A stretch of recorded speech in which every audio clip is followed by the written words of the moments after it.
Welcome, welcome, welcome. Today, on this episode of the podcast, we are going to talk about mapping teacher skills to business skills. I'm going to do a couple of these, I think 4 podcast episodes in this particular discussion about mapping. And the first thing we're going to talk about is moving this from the skill that you use as a teacher of asking questions to using that skill to create connection with clients and potential customers.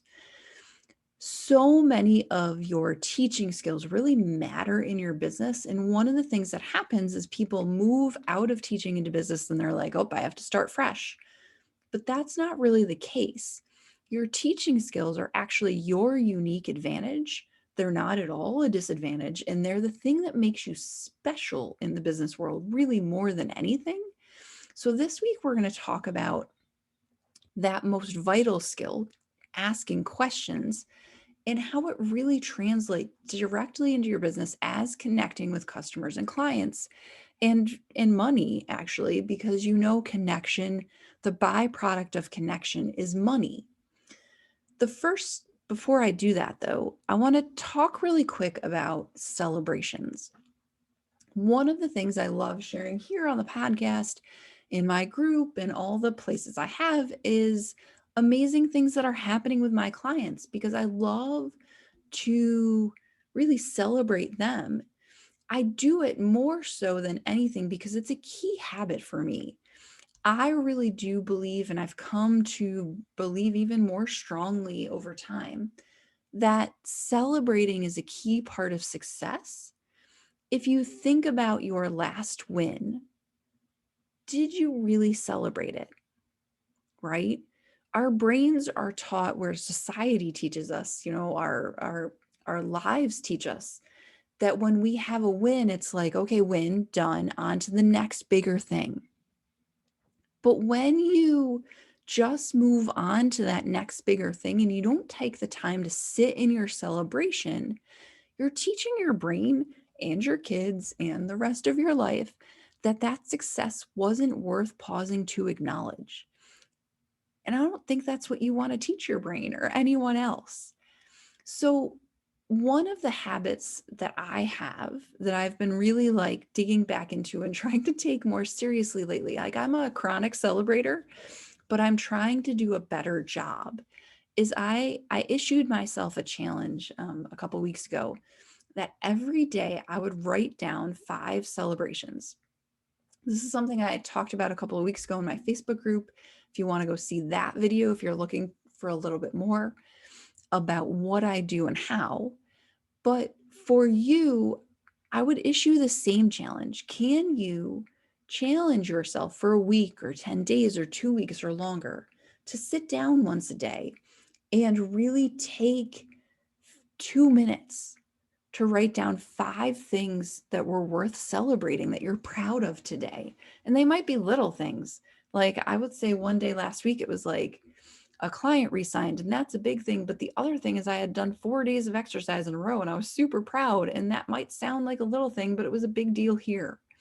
And I also had made the plan. I knew it was going to be for dinner every night. And also I was celebrating that. But all of those things are worth celebrating. So, anyways, celebrations matter. And it's a habit, celebrating. And so take this challenge, try to celebrate, and we'll keep celebrating together. You'll have more to celebrate if you practice celebrating. Okay. So let's talk about the focus for today, which is mapping teaching skills to business skills, the questions we ask to creating connections and clients. So first, as a teaching skill, questioning is like a core teaching skill, right? In a classroom, it is an art to know what to ask, how to ask it, when to ask it.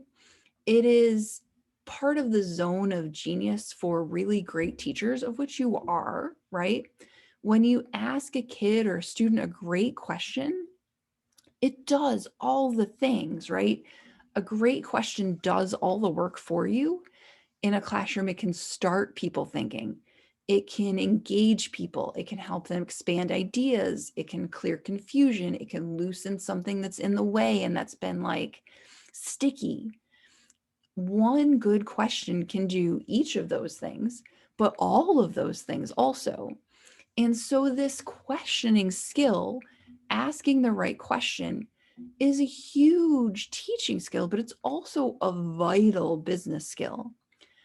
Because in the business world, the people who ask great questions, the people who use empathy, that are curious about other people, that use their critical thinking skills to ask whatever the second great question is, right? You think of like in a classroom, you'll ask a student a question, they'll start to think, and then your next question is what stretches them even further. In the business world, this is exactly the same. You will meet people who are great questioners and they make everything feel really easy because they are learning about you, you're learning about them. They're using empathy and curiosity and critical thinking to connect. And that's what amazing questions do, right? In a classroom, they build connection at the base of everything. And in the business, the same is true. So your skill of questioning is what creates connections to other people. You build bonds with students like this. You build bonds with clients like this, potential clients. Asking a great question, whether you do it in a Facebook group, whether you do it in a networking conversation, whether you ask it in someone else's group, whether you ask on LinkedIn or any of your social platforms, whether it's in email, whatever, it is a part of how you show people who may or may not spend money with you that you hear them and that you see them. When I ask questions in my group, in the teachers and business group, it's part of how my people know that I know what they're thinking about. I know the next question they need to answer in their businesses. It's how I tell them that I'm with them. It's how I tell them that I'm thinking about them and that I care. And them knowing that I have the sense to, pause long enough to think about them before I ask a question is what helps them engage back, right? These questions aren't just questions I'm asking to create a sale. They're questions I'm asking because I give a crap if their businesses grow, whether they pay me money or not. For the people in my group on my email list, it really matters to me for you here.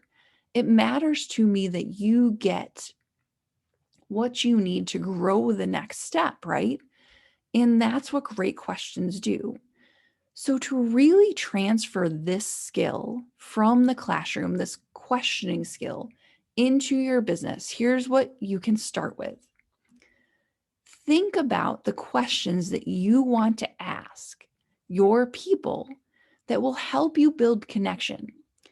Think about the kinds of things you want to know from them, like truly want to know. Don't think about the kinds of questions you think will lead to a sale. You're not trying to, I can't, the word is lost to me right this second. You're not trying to like sprinkle breadcrumbs down a predetermined path. That's not what these questions are for. But what's a question they truly need to be asking themselves right now? What's a question that you really want to know about what they're thinking and doing? What's a question that you can ask that everyone can get behind and connect to? And sometimes they're things that are not about business or what you do. Sometimes they're just human kinds of questions like, how are you? Right? Like, truly, I want to check on you. So, what do you want to know? And then, why do you want to know it? Like, what is your purpose? Okay. Know what you hope to get out of the question. When you ask a question in a classroom, you do it to engage prior knowledge. You do it to help kids make connections. You do it to highlight common misconceptions.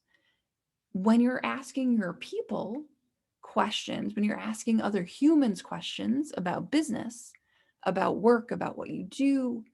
Why? Why are you asking? What are you trying to get at with them? Are you trying to help them move one step forward? Are you trying to prompt them to think about something that you know is hard and highlight an issue they might be having? Are you asking because you truly just are curious? Why do you want to know? And then once you know what you want to ask and why you're curious, like what the reasoning is, think about how you want to ask. Do you want to have one-on-one conversations? Do you want to make it a post? Do you want to tell a story with it? Do you want to do a video? Do you want to get on a podcast? Do you want to do a webinar? What are all the different ways you can ask that question and get that information that would feel true to you, that would feel like an effective way to get that information? Do you make a survey? Do you something else? There are all kinds of options, and you might try more than one, but try them, right? Think about what your vehicles are. I think of all those options as vehicles, right? Cars I have in my garage, and it's up to me to decide which ones I want to drive. There are a few things that go wrong in this transfer of questioning from the classroom to a business. One in particular is asking questions, and we talked about it a second ago, that are more like breadcrumbs, where you're trying to lead someone to a predetermined destination. I think of this in the classroom. People play guess what the teacher is thinking, where the teacher is asking a question. They want a particular answer. They don't get it. They just ask the question again. They ask the question again. And the kids are like, well, but what are you trying to get us to say? Just tell us what to say. If that's why you're asking the questions, that's not going to build connection. And it just looks like it didn't build learning. If you're really true in your intention and you know what your intention is with the question, this isn't going to happen. But be careful, right? It's not about just leading them to pay you money. It's about really being human. And that's the second part. The other roadblock that happens in here is when you're really just not being present. You're not being fully committed to the conversation, to the post, to the video, to whatever habit, whatever the venue is. You're not truly present. If you're just asking to ask and you're not there to receive or to really truly build connection, you're not going to get connection. Like, people are as engaged with us as we are with them. And that engagement starts with me, starts with you. If you want to have greater engagement and connection, you have to be willing to do it first. And then the last one I would be aware of is that the places you want to connect, the ways you want to connect, have to feel good for you. If the idea of webinars is absolutely terrifying, might not be the place you start. Maybe small group presentations, maybe some other kind of venue is the place to start. If networking in large groups is like makes you ill, maybe you start with one-on-one, maybe you start with small groups. Pick something that you can be comfortable in so that you can really be connected to people. Because if you're a wreck, connection is hard, right? So all of this is to say that your teaching skills, in particular your questioning skills, are a huge advantage to you in business. You already know how to do all this. It's just a matter of being intentional about how you're asking the questions, how you show up asking the questions, and where you do it. That's all. You already have the skill. Now you're just applying it in a new way. That's all. And so if this is really something you want to do more of, you want to really leverage all your teaching skills, you want to build your business using the things you're already good at, but you're just not sure what that looks like because it's hard to do something new and know what you need to bring along with you, right? It's like going on vacation to a new destination without knowing the weather or what to pack. It's hard. If you need guidance, if you need an ally, if you need someone in your corner who has seen it and who knows what you should pack, that is what I do. This is the kind of coaching I do one-on-one clients. We not only know what to pack and what the weather is going to be like, but we know which outfit for which occasion, right? So, my job as a coach is to help you take the things you're already good at and help you frame them in the way that will serve you as a business owner sooner than later. So, you can go through it yourself. Absolutely, you're capable. But there are going to be more road bumps along the way because there are things you don't see coming that I have seen time and time before with clients. That's the benefit of having someone experienced in your business with you. So if that sounds like it would be really helpful, easing the roadblocks, knowing which skills to bring where, knowing how all of the mapping works, if that sounds like it would be useful, then we should talk. You can come visit my website, which is torpycoaching.com, and set up a time to talk about coaching. I would love to help you use all of the skills you already have to your advantage in your business because that's what they are. And that is how you create connection. And then, as a byproduct of connection, you make money. And it really does work that simply. We would love to talk to you about it. I would love to talk to you about it. I can't wait to connect, and I'll see you next week.